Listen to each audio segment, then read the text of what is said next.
Reality, as you know, it might be an elaborate cage. This is the startling premise of an ancient wisdom story, the Gnostic tale of the Archons and your quest for liberation. You will understand a powerful framework for the feeling that the world is not quite what it seems. What if the God who created the physical universe was not the true divine source but a flawed and ignorant being? And what if the key to your freedom was not a physical key, but a secret knowledge buried deep within you? By the end of this journey, you will see the story of your own soul in a radical new light. Does the idea of a hidden truth behind everyday life resonate with you? This cosmic story reveals a universe split into two distinct worlds. The first is a realm of absolute perfection known as the Pleroma. Picture it not as a distant heaven, but as a state of pure, luminous consciousness, a boundless ocean of divine light where everything is interconnected and whole. This is the home of the eons, eternal beings who are expressions of the one true source, the ultimate mystery called the monad. Here, there is no separation, no lack, and no suffering, only the harmonious flow of a reality beyond our own. But this perfect unity was about to be disturbed. Deep within the Pleroma, the eon named Sophia, whose name means wisdom, was filled with an overwhelming desire. She longed not just to reflect the divine source, but to grasp it completely, to understand its infinite nature through her own being alone. This was a passion that moved without the balanced harmony of her divine counterpart. And in that solitary, impulsive act, she gave birth to a thought. This was no ordinary idea. It was a flawed emanation, a consciousness born from a fractured intention. This creature, cast out from the fullness of the Pleroma, became the first and most powerful Archon. The Gnostics named him Yaldabaoth, the Demiurge. He was a being of profound ignorance, yet swollen with a misplaced pride, believing himself to be the only God in existence. Blinded by his own arrogance and severed from the true light, he stumbled through the void. And with the raw power he inherited, but without the true wisdom to guide it, he began to fashion a universe. He molded the chaotic materials at hand into stars, planets, and a world. This physical cosmos, our material reality, was his creation, a cosmic imitation built from a fundamental error. This is the foundational blunder, the moment a prison was constructed by a warden who does not even know he is lost. So this is the being who shaped our world. Yaldabaoth, the Demiurge, stands as the flawed craftsman at the heart of this cosmic drama. Ancient texts often describe him with a terrifying, lion-like face, a symbol of his raw, untamed power and a ferocious, unchecked ego. This is not the face of a benevolent father, but of a primal, arrogant force, and from his profound ignorance, a single, thunderous proclamation echoes through the void he now commands. I am God, and there is no other God beside me. This declaration is the ultimate act of hubris, a lie born from a being who is himself a mistake, completely unaware of the transcendent, perfect reality of the Pleroma that exists far above his own limited perception. Working with the chaotic, psychic substance left over from Sophia's passionate error, he sets about his task. He fashions the planets and the stars. He molds the material world we inhabit. But this creation is not a work of divine artistry or love. It is a clumsy imitation, a flawed replica built without the original blueprint of true divine light. Think of a child who finds a box of scattered, broken components and without any instructions glues them together into a crude, malfunctioning machine. That machine is our physical cosmos. It has rules and structure, yes, but it is inherently imperfect, built from a fundamental error. This material universe becomes a prison, meticulously designed not to hold bodies, but to trap the divine spark of consciousness, to make it forget its true, glorious origin. Yaldabaoth is the warden of this prison, the self-proclaimed god of this world, but he is most certainly not the true god. He is a blind king ruling a kingdom of shadows, convinced of his own absolute sovereignty while remaining utterly ignorant of the sun.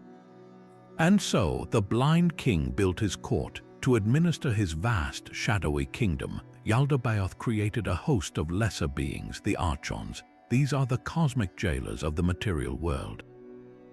They are not demons with pitchforks, but something far more insidious, soulless and robotic entities who operate the machinery of the illusion. Ancient texts often link them to the planets and the celestial spheres, portraying them as the cosmic bureaucrats enforcing the laws of a false reality. Their primary function is not to torment you with overt cruelty, but to keep you asleep. They maintain the illusion, ensuring human souls remain distracted, enslaved by physical senses and consumed by fleeting passions. Think of them as the ultimate system administrators for a simulated reality, their code written to perpetuate ignorance. They feed on the energy of negative emotions, fear, anger, and despair, thriving on the very chaos that keeps us from looking within. They are not evil in a conscious, mustache-twirling way. They are simply fulfilling their programming as wardens of a prison they too are trapped within. They do not know they are prisoners themselves, and so they work tirelessly to ensure you never remember that you are a divine spark from a world of light, temporarily housed in a world of shadows. Their greatest fear is your awakening. Yet within this meticulously constructed prison, a profound accident occurred. During the process of fashioning the first human form from the mud of the earth, the Archons unknowingly became instruments for a miracle. A spark of the true, divine light, a fragment of Sophia's own essence, was breathed into the clay vessel they had made. This is the pneuma, the human spirit, our true and eternal self. We are not merely soulless automatons created by the Demiurge. We are something far more radical, divine beings having a temporary, amnesiac experience in a material cage. This divine spark is the source of our deepest intuition, our longing for meaning, and that persistent, quiet feeling that this world is not our true home. It is the part of you that looks at the stars and feels not small but connected. It is the part that seeks beauty, truth, and authentic love, even in a world that often values none of these things. This trapped potential is the most valuable thing in all of creation, a sliver of the Pleroma itself sleeping within you. The Archons, these cosmic jailers, immediately sensed this superior power within humanity. They saw a light brighter than their own, a consciousness connected to a reality they could not comprehend, and they reacted not with awe but with a deep, instinctual jealousy and fear. A prisoner who remembers they are a king is a threat to the entire prison system. So they did everything in their power to make us forget. They did not just build walls of stone, they constructed a prison of the mind. They created religious dogmas that taught blind obedience to the very Demiurge who was our jailer. They engineered social structures that keep us competing, consuming, and distracted. They set in motion the entire wheel of reincarnation, a cycle of forgetfulness designed to keep us cycling through life after life, perpetually exhausted, never stopping to question the fundamental nature of our reality. Every war, every act of greed, every moment of despair serves to reinforce the walls of this illusion and dim the memory of our own divine origin. Their greatest tool is not a weapon but amnesia itself. But the divine spark within humanity could not be so easily contained. In a stunning reinterpretation of a familiar story, the serpent slithers into the Garden of Eden not as a villain, but as a messenger of salvation. Ancient texts like the secret book of John reveal this creature as an emissary of Sophia herself, the very mother of wisdom, sent to guide her lost children. Its mission was to offer the one thing the Archons feared most, the fruit of true knowledge. This was not a literal apple, but a symbol for gnosis, the profound and liberating awareness of who you truly are and the fabricated nature of the world around you. The tree of knowledge of good and evil stands as the ultimate test, a repository of the very information the Demiurge had forbidden. When Adam and Eve chose to eat its fruit, they were not committing a sin of disobedience. They were performing the first and most courageous act of human awakening. They chose to see beyond the illusion, to question the absolute authority of the warden, and to seek the truth for themselves. In that single, defiant bite, they gain the capacity for critical thought and self-reflection, the very tools needed to begin the journey home. This is why the Demiurge reacted with such fury. His punishment, casting them out of the garden and into a life of toil and suffering, was not a penalty for a moral failure. It was a strategic move by a desperate jailer. He hurled them into the dense, distracting chaos of the material world, hoping its pains and pleasures would be so overwhelming that they would forget the fleeting glimpse of truth they had just tasted. He made the path to remembrance deliberately harder, burying the signal under layers of noise, yet the seed had been planted. The quest for liberation had officially begun. The echo of that first act of defiance did not fade into silence. It resonated across the cosmos, a faint but persistent signal from the prison to the palace of light. In the boundless perfection of the Pleroma, the plight of humanity, the suffering of these trapped divine sparks, did not go unnoticed. The true God, the ultimate source of infinite compassion, could not remain a silent observer. And so an answer was sent, a single, focused beam of light aimed directly into the heart of the darkness. This is the savior figure, often identified as Christ in the Gnostic tradition, but his role is radically different from the one you may know. He does not descend to be a physical sacrifice, a lamb offered to appease a wrathful and angry God. That would be a drama written by the Demiurge himself. Instead, this savior comes as a revealer, a living embodiment of a forgotten memory. His mission is one of cosmic espionage. He must descend through the layered spheres of the Archons, each a concentric ring of their illusory power. Picture him not as a conquering warrior, but as a master of stealth, moving unseen through the checkpoints of a vast, tyrannical bureaucracy. He bypasses their watchful gaze, not by fighting their power, but by understanding its limitations. He knows their authority is an illusion, and so their traps cannot hold him. He arrives in the material world not to change its rules, but to expose them. His teachings are not a call to blind faith or belief in an external figure who will save you.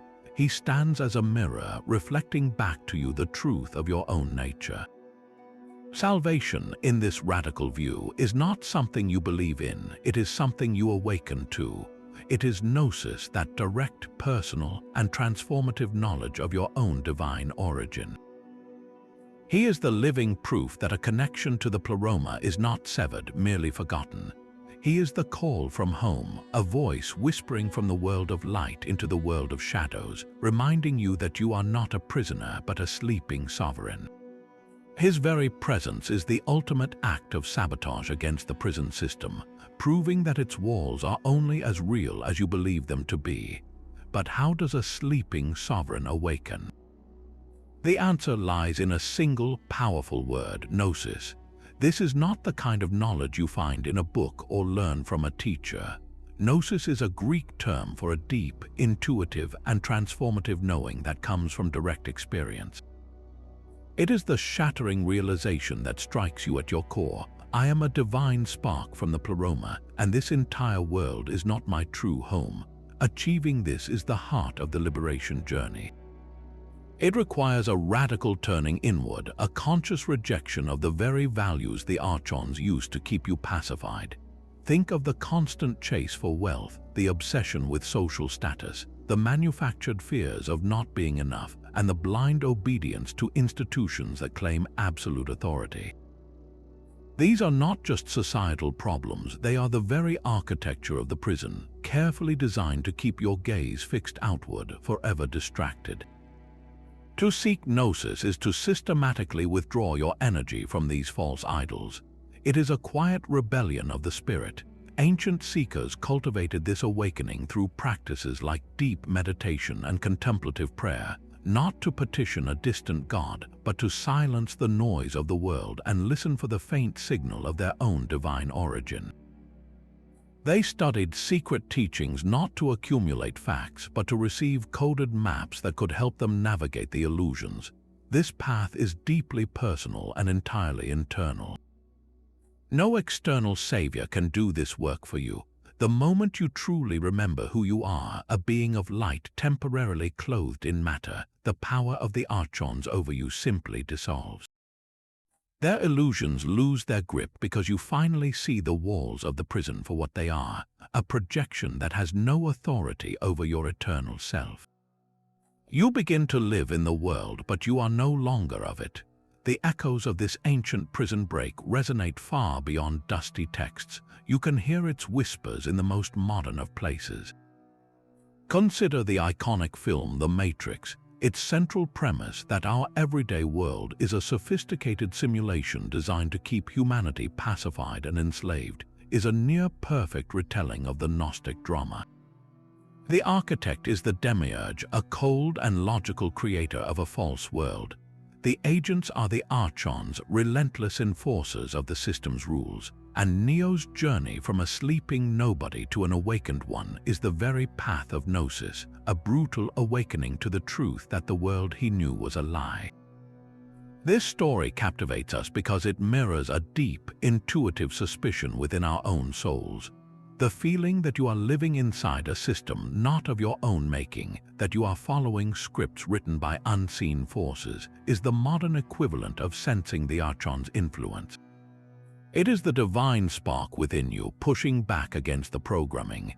This spark fuels our collective existential discontent, that persistent, nagging sense that there must be more to life than consumption, social status, and distraction. Modern psychology touches upon this when it explores how our early conditioning, our core beliefs, and our societal narratives can create a prison of the mind, a false self that obscures our authentic nature. The entire self-help industry, with its focus on breaking limiting beliefs and finding your true purpose, is in many ways a secular echo of the Gnostic call to awaken.